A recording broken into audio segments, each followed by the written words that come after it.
today because it's kind of odd to be in the position of saying, so, government is terrible, it hurts us, it takes away our liberty, it causes all these problems. So, why don't you help me become part of government? As you can imagine, that provides, a couple of challenges in thinking about the reasons why I'm asking you to support me as I announce for House District 80. So I am going to be running as representative for House District 80. I'm so excited. I'm so honored to have been asked by so many different people, and I'm happy that we are in a position, that me and my husband, he's somewhere around here, that we're in a position. Thank you, sweetie. I'm so glad that we are in a position that this will be a viable option and that we are really going to be able to dedicate our time to this spring. The primary election is coming up on May 20th, and so that gives us exactly 100 days until early voting. 100 days from today until April 28th for us to knock on 10,000 doors and communicate with all the voters here in Brookhaven, Sandy Springs, and Chamblee and tell them why freedom, liberty, and limited government are the right choice for us here and the right choice for the state of Georgia. So just a little bit about me. Most of you know me already, but one of the reasons that I'm even in this position in Georgia politics is because I was elected as a delegate to the Republican National Convention in 2012. And it was an eye-opening experience, to say the least. I was elected based on my speech. I didn't realize that most of the time delegates aren't really elected. They're sort of selected in advance, and it's just a reward for your participation in the party. And I didn't realize why so many people were so angry at me. And they were angry because they thought I had taken someone's spot who had been working really hard, and that was just not nice of me to do. When I really thought, we elect delegates, and so that's what you do. You give your speech, you get elected, and that was my naivety, I suppose. So I went down to the convention. I had been elected as a delegate to represent Rick Santorum, who had then dropped out of the race. And I was going to support Ron Paul. I was going to support him and vote for him at the National Convention. Well, once I got down there, apparently you don't make your own choices. I didn't realize that either. Apparently you do what you are told by the leadership of the Georgia Republican Party. So on Sunday at the brunch with Governor Deal and Chairman Sue Everhart and RNC Chairman Brinks Priebus and all of our constitutional officers here in Georgia, they said, all right, all of our delegates stand up. And silly me, I thought, maybe they're all going to clap for us. That was not the plan. They said, now does anyone here not support Mitt Romney? And everybody sat down as fast as they could. And I was the only one left standing. And I didn't feel as awkward as it apparently seemed to everyone else.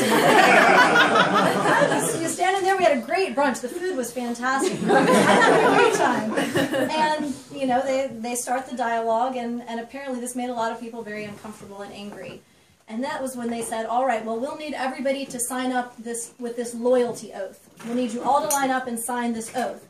And I had checked the law. I had looked at my obligations as a delegate. I needed to make sure that I wasn't doing anything wrong, and I wasn't. There was no legal obligation to support someone that someone told you to support. Right. That's not why you're elected as a delegate. You're elected to represent the people of your district and their will, and to represent your conscience. And so I didn't sign the loyalty oath. I didn't get in that line and sign it. And you would have thought I was threatening to burn down the Georgia Republican Party. I was screamed at. I had the good cops. I had the bad cops. I spent a week being bullied in every way to change that vote and to sign that loyalty oath. And I'm not going to lie, there were moments where I actually had questions about, is this the right thing to do? Should I just go along and say, well, maybe I'll just go along just to make it... Just to shut them up. Just to shut them up. Just that would be the right choice for everybody. Because they come at you with honeyed words. They say, oh, well, we'll give you the chance to speak to everyone. You'll actually get to pursue your principles more if you do this. And it sounds crazy in a room full of people like this, but it actually sort of makes sense when you're hearing it from a room full of people in suits. Oleg is here. He knows what it was like, too, to be one of those dissenters. And so that's why I'm running, because I have that experience of standing up to the bullying, of having the backbone that you need to when the Speaker of the House or House leadership says, well, that's just not the way it's done. You need to vote this way because that's what we're all doing. And you're not going to have a future in Georgia politics unless you vote the way we tell you. Well, if that's what it takes to have a future in Georgia politics, then no thank you. But I don't think they're right. And I think the reason they're saying that is because they're scared. They're scared of everyone in this room and the fact that we are all here because we believe in freedom and limited government. We believe in the Constitution. That's why we've all got copies of it. I mean, I set them out every time and nobody takes them because you all already have your own. I don't even need to bother with that. So, you know, we're preaching to the choir here to some extent, but I wanted to let you know that's why I'm running, because I know what it takes to stand up to the people who are causing the problems, and I'm going to do it in the state legislature. I'm not doing this because I'm worried about my future political career. I'm not doing this because I want to make a lot of money through politics. I'm doing it because I want people to be free. As a public defender, I see what is happening to the most poor and vulnerable people in our societies, and it's horrible. And they can do it to everyone. They're just choosing to do it only to certain people now. But they are putting into place right now all of the steps they need for a police state. And I know that sounds extreme. There are probably a lot of people who think that's crazy talk, but it's not. There are structural problems with our system of government that need to be addressed, and they're not going to be addressed by people who are just going along to get along like the ones that we have in the State House now. So I promise you that I will always have the backbone to stand up for what is right. I will always be accountable to the people in this room, the people in this district, and everyone who believes in the tenets of the Georgia and the United States Constitutions. So we're up against a lot. We're up against a lot. That's the only way to put it. We're up against someone who thinks it's funny to mock me as being Ron Paul-inspired primary opposition. We're up against someone who thinks it's appropriate for a 10-year incumbent to wipe his website clean of everything that he's represented and everything he's told to his constituents. We think we're up against somebody who thinks it's appropriate to solicit his own constituents that in his private capacity as a lawyer, he can lower their property taxes. Well, I'll tell you, I think that's my job as your legislator, is to lower your property taxes. You don't have to hire me and pay me extra. I don't regard this as a way to make money or a career advancement. So we're up against a lot, but I think we can do it. We've already got some wonderful people on the campaign staff. Stephen Pease is right here, our marketing campaign manager. Please check out the wonderful push cards that he's put together. Take some, give them to your friends. We've also got a wonderful website up at votecatherine.com, and we're going to be adding to that every day. And here's what I need from you. I need your time. I need people to come and help me knock on doors here in Brookhaven. Like I said, we're trying to do 10,000 doors in 100 days. And that is a lot of doors, but we can do it. We've done it in Sam Moore's campaign. We've done it in Charles Gregory's campaign. It can be done, and it will be done. So I need your time and your efforts. If you don't want to go door to door, there's envelope stuffing, there's other wonderful stuff. But please, if you're interested in volunteering, let one of my wonderful family members know. I also need your money. I'm sorry, I gotta do it. I feel very comfortable for money, but apparently you just have to do it. We are up against very well-funded opposition.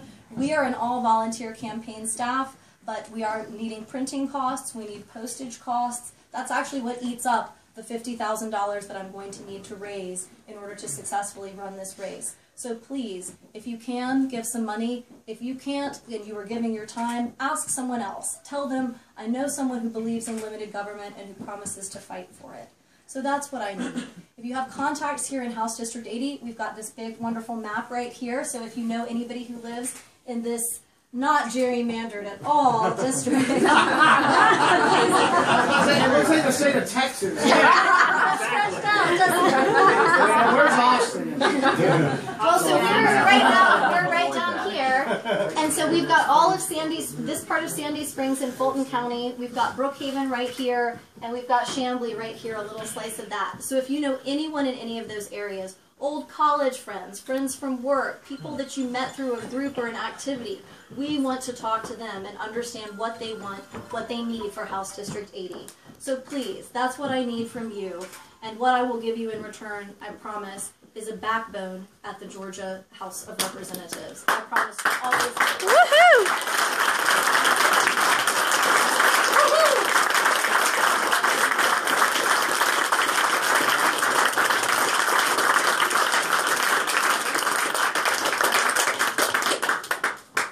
And that's really it. I really think we've got this, guys. I feel better and better about this the more we go. I really think we've got this, so please just help me win. And I promise. I will be that part of government that actually is working for limited government, responsible spending, personal responsibility, and actually upholding the Constitution.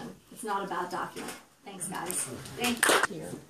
We understand that, you know, Charles Gregory is our shining star in the legislature. He shows what one person can do if they are not cowed, if they are not bullied by leadership. But he does need a second, and I think Sam Moore is going to give him that second. I think we've got some other folks here. Chris Deraney, who is running in House District 78. Chris, over here. Anybody who wants to support him, he is a champion of freedom and liberty in a very heavily Democratic district. He's got some challenges, but I think he's going to make it. We've got Stephen Fellows running as well, so these are all people who are worthy of your time and attention. And thank you all so much for taking time out of your day. You have a question, Ms. Bernard? Yes. Well, you know, Greg's List Live, part of the press. Unbiased until just now your speech has convinced me. Wonderful to hear.